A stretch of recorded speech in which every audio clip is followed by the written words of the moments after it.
आपण पाहत आहात प्रेस मीडिया न्यूज। परवानगीशिवाय शाळेचा कार्यक्रम, दगडावर झेंडा फडकवल्याचा आरोप, एसआयटी चौकशीची मागणी।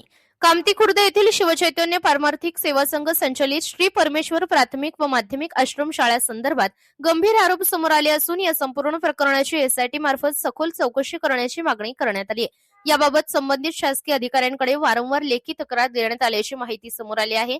मिळालेल्या माहितीनुसार ही आश्रम शाळा सन 1982 पासून तांड्यावर कार्यरत होती। मात्र शाळा चालवणारे अनिल वाळे सर यांना कोणतीही अधिकृत शासकीय परवानगी न घेता शाळेचे मनमानी पद्धतीने स्थलांतर केल्याचा आरोप करण्यात आलाय। त्यामुळे विद्यार्थ्यांमध्ये व पालकांमध्ये संभ्रम निर्माण झाल्याचे तक्रारीत नमूद करण्यात आले आहे। तसेच 26 जानेवारी प्रजासत्ताक दिनी मूळ शाळेतील विद्यार्थ्यांना दुसऱ्या ठिकाणी नेऊन परमेश्वर मंदिर परिसरात ध्वजारोहण कार्यक्रम आयोजित करण्यात आला। या कार्यक्रमासाठी समाज कल्याण विभागाची अधिकृत परवानगी घेण्यात आली नव्हती असा आरोप करण्यात आला आहे। याशिवाय ध्वजारोहणासाठी शासन नियमानुसार पक्का ध्वजस्तंभ नसताना दगड लावून तात्पुरत्या स्वरूपात झेंडा फडकवण्यात आल्याचे समोर आले असून ही बाब अत्यंत गंभीर असल्याचे सांगितले जात आहे। यामुळे राष्ट्रीय ध्वजाचा अपमान झाल्याची शक्यता व्यक्त करण्यात आली आहे। तक्रारीनुसार खालील गंभीर मुद्दे समोर आले आहेत। समाज कल्याण विभागाची अधिकृत परवानगी घेण्यात आलेली नव्हती।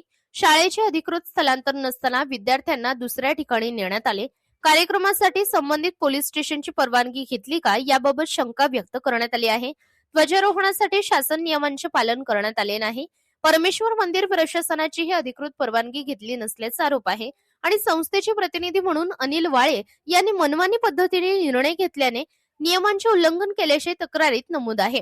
या सर्व प्रकारामुळे विद्यार्थी व पालकांची दिशाभूल व फसवणूक झाल्याचा आरोप करण्यात आलाय।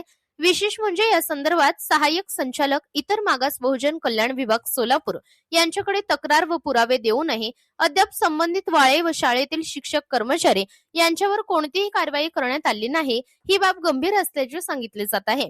पत्रकार बाळासाहेब पारवे यांनी या प्रकरणाबाबत सोलापूर, पुणे, मुंबई तसेच मुख्यमंत्री आणि मुख्य सचिव महाराष्ट्र राज्य यांच्याकडे वारंवार लेखी तक्रारी केल्या असून अद्याप कोणतीही ठोस कारवाई न झाल्याची खंत व्यक्त केली जात आहे। या प्रकरणात पुढील कायदेशीर कलमांनुसार चौकशी व कारवाई होऊ शकते असे कायदेतज्ञांचे मत आहे। राष्ट्रीय सन्मानाचा अपमान प्रतिबंधक अधिनियम 1971, भारतीय दंड संहिता कलम 188 शासन आदेशांचे उल्लंघन, भारतीय दंड संहिता कलम 420 फसवणूक, भारतीय दंड संहिता कलम 120 कटकारस्थान जर लागू असल्यास यामुळे सोलापूर जिल्हाधिकारी यांनी स्वतः लक्ष घालून संबंधित वाळे व शाळेतील शिक्षक कर्मचारी यांच्यावर प्रशासकीय कारवाई करावी अशी मागणी करण्यात आली आहे। तसेच सोलापूर ग्रामीण पोलीस अधीक्षक यांनी सादर केलेल्या पुराव्यांच्या आधारे चौकशी करून संबंधितांवर गुन्हा दाखल करावा अशी ही मागणी करण्यात आली आहे। वारंवार तक्रारी करूनही कारवाई न झाल्यामुळे या प्रकरणात नागरिकांमध्ये तीव्र नाराजी व्यक्त होत आहे। अशा प्रकारच्या घटना शिक्षण क्षेत्रासाठी गंभीर असून भविष्यात अशा प्रकारची मनमानी पुन्हा कोणी करू नये यासाठी प्रशासनाने कठोर कारवाई करावी अशी मागणी होत आहे। सत्य आणि वास्तव्य जनतेसमोर आणणे तसेच शासनासमोर प्रश्न मांडणे हे माध्यमांचे कर्तव्य आहे।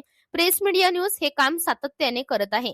काही काळ शाळा चालवणारे आणि काही अधिकाऱ्यांशी संबंधित व्यक्तींकडून धमक्या देण्याचा प्रयत्न होत असल्याची माहिती समोर येत आहे। मात्र अशा कोणत्याही धमक्यांना प्रेस मीडिया न्यूज भीक घालणार नाही। सत्य बातम्या जनतेसमोर मांडणे हेच आमचे ध्येय असून शिक्षण क्षेत्रातील गैरप्रकार, भ्रष्टाचार किंवा नियमभंग असेल तर प्रेस मीडिया न्यूज माध्यमातून ते निर्भीडपणे पुढेही मांडले जातील असा निर्धार व्यक्त करण्यात आला आहे। प्रतिनिधी Suraj Parve, press media news, Kamti Khurd, Mohol.